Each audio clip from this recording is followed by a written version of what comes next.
Hello বন্ধুরা, কেমন আছেন সবাই? আজ ম্যাজিক এম্পারার চ্যাপ্টার 3 আলোচনা করব। আগের ভিডিও না দেখে থাকলে আগে সেই ভিডিওগুলো দেখে আসেন। আজকের চ্যাপ্টারের শুরুতে দেখতে পাই জু ফ্যান তাদের দুজনকে তুলে জঙ্গলের ভেতরে দৌড়াতে থাকে যতক্ষণ না রাত হয়ে যায়। মিস জিয়া তাকে বলে, আমি আমার লোকদের মরার জন্য পিছনে ফেলে যেতে পারি না, আমাকে তাড়াতাড়ি যেতে দাও, আমাকে ফিরে যেতে হবে, তুমি আমাদের পরিবারের দাস, তুমি এটা কিভাবে করতে পারো, আমাকে তাড়াতাড়ি নামাও। সে থামে এবং মিস জিয়াকে তুলে গাছের সামনে ফেলে দেয়। মিস জিয়া বলে, আমাদের তাড়াতাড়ি ফিরে যেতে হবে, আমি চাই না আমার লু পরিবারের গার্ড মারা যাক।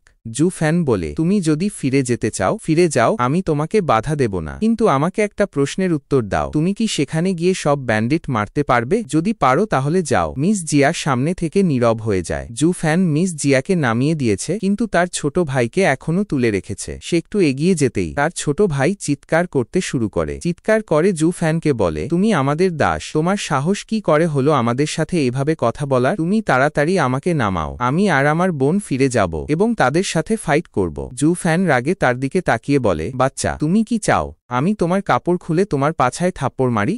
বাচ্চাটি রেগে গিয়ে বলে, তুমি আমাদের দাস, তুমি এটা করতে পারবে না। জু ফ্যান তার দিকে তাকিয়ে হাসতে শুরু করে। মিস জিয়ার ভাই খুব অবাক হয়ে যায়। তারপরেই একটা আওয়াজ হয় এবং পরের দৃশ্যে দেখানো হয় জু ফ্যান সত্যিই তার পাছায় থাপ্পড় মারে। সে তার বোনের পাশে বসে কাঁদছিল। মিস জিয়া তাকে বলে, জু ফ্যান, তুমি সীমা ছাড়িয়ে গেছো, তুমি কিভাবে একজন সম্ভ্রান্ত পরিবারের ছেলেকে মারতে পারো? জু ফ্যান তাকে বলে, এটা ছোট মাস্টারের জন্য খুব ছোট একটা শিক্ষা, তোমরা যদি সেখানে ফিরে যাও তোমরা বেন্ডিটদের হাতে মারা পড়বে। এখন তাড়াতাড়ি আমাকে বলো, এখানে লুকানোর কোনো জায়গা আছে কি? মিস জিয়া বলে, আমাদের খোলা জায়গা আছে, খামার আছে এখানে, কিন্তু এখানে লুকানোর কোনো জায়গা নেই। পশ্চিম দিকে একটা ব্ল্যাক উইন্ড মাউন্টেন আছে, কিন্তু সেখানকার সব জায়গা ব্যান্ডিটস ভালো করে চেনে। জু ফ্যান তাকে বলে, চলো তাহলে সেই ব্ল্যাক উইন্ড মাউন্টেনের ভেতরে যাই। জু ফ্যান এগিয়ে গিয়ে হাঁটতে শুরু করে এবং বলে, তোমার ভাইকে ধরো, তার হাত ধরে রাখো যাতে সে পালিয়ে না যায়। মিস জিয়া তার দিকে তাকিয়ে বলে, একবার আমরা এই পরিস্থিতি থেকে বেরিয়ে আসতে পারলে আমি তোমাকে শাস্তি দেব, তুমি আমাদের পরিবারের দাস, মালিক নও। তারপর তারা ব্ল্যাক উইন্ড মাউন্টেন সামনে পৌঁছায়। জু ফ্যান বলে, এটাই কি সেই black wind mountain? Miss Zia বলে, হ্যাঁ, যেখানে বহু বছর ধরে এই কুয়াশা আছে, এখানে আমরা রাস্তা খুঁজে পাই না, তাই কেউ এই ব্ল্যাক উইন্ড মাউন্টেন ভেতরে যায় না, কারণ একবার ভেতরে গেলে তুমি বেরোনোর রাস্তা খুঁজে পাবে না।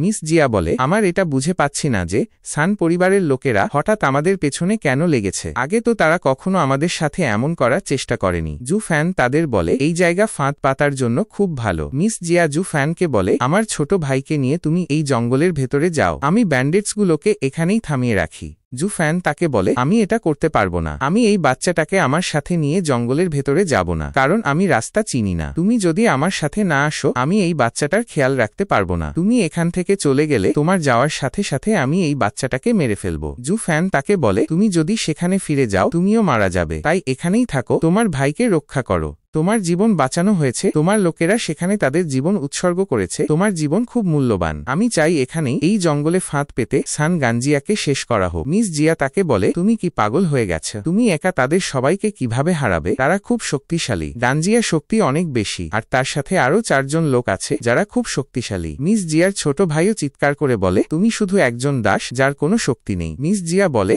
তুমি যদি আমার রক্ষীদের সাথে মিলে তাদের সাথে লড়াই করো তবুও তাদের সাথে পাল্লা দিতে পারবে না, তুমি খুব দুর্বল। জু ফ্যান তাকে বলে, তোমার কি তাই মনে হয় আমি কিছুই করতে পারি না? কিন্তু ওই বেন্ডেটরা আমার সামনে কিছুই না, ওরা খুবই দুর্বল, আমি ওদের সামলে নেব। জু ফ্যান তাকে বলে, তোমার কাছে শুধু দুটো রাস্তাই আছে, হয় আমার কথা শোনো, না হলে ফিরে গিয়ে ওদের হাতে মরো। জু ফ্যান তার হাত বাড়িয়ে বলে, সান গাঞ্জিয়া যখন তোমার থেকে সেই স্পিরিচুয়াল স্টোন নিতে পারেনি, তাই সেই স্পিরিচুয়াল স্টোন আমাকে দিয়ে দাও। লু পরিবারের ভবিষ্যৎ তোমার হাতে, তুমি কি তোমার ভবিষ্যৎ বাঁচাতে চাও? তাহলে তাড়াতাড়ি সেই স্টোন আমাকে দিয়ে দাও প্লিজ। জিয়া তার আঙুলে পরা আংটি খুলে তার দিকে ছুঁড়ে দিয়ে বলে, এটা আমার লু পরিবারের সম্পদ, যদি তুমি আমাকে ঠকিয়ে এটা নিয়ে এখান থেকে পালিয়ে যাও তাহলে আমি তোমাকে ছাড়ব না। জু ফ্যান জঙ্গলের ভেতরে চলে যায় এবং বলে, তোমরা এখানেই দাঁড়াও, আমার জন্য অপেক্ষা করো, আমি কিছু ফরমেশন বিছিয়ে আসি। মিস জিয়ার ছোট ভাই তাকে বলে, আমাদের গোলাম তো একটু বেশিই কথা বলছে, আমার মনে হয় ওকে একটা ভালো শিক্ষা দেওয়া দরকার। মিস জিয়া তাকে বলে, কোনো ব্যাপার না, ও যদিও একটু বেশি কথা বলে তবুও তো আমাদের সাহায্য করেছে, অন্যদের মতো না, যারা পেছনে বসে চুপচাপ কথা শোনে কিন্তু সাহায্য করে না, তাদের মতো তো না। মিস জিয়া ভাবছে, জানি না এটা কে, কিন্তু আমার মনে হয়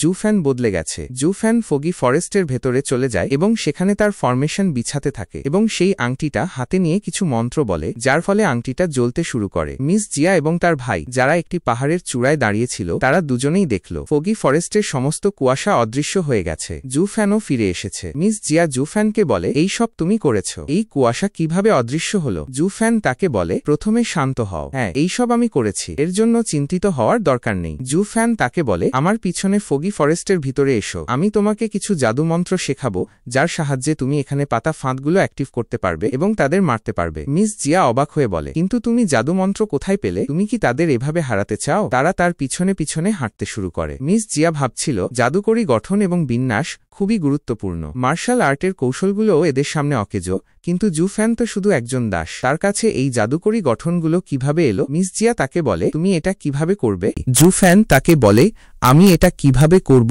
সে বিষয়ে তোমার চিন্তা করার দরকার নেই, সমস্ত ফরমেশন বিছানো হয়েছে, এখন আমি তোমাকে শেখাবো কিভাবে এগুলো অ্যাক্টিভ করতে হয়, পরে আমরা তাদের মৃত্যুর জন্য অপেক্ষা করব। পরের দৃশ্যে শান গাজিয়াকে দেখানো হয়, সে লু পরিবারের গার্ডিয়ানকে ধরে রেখেছে। তার লোকেরা তাকে বলে যে তারা ফজি ফরেস্টের ভিতরে চলে গেছে।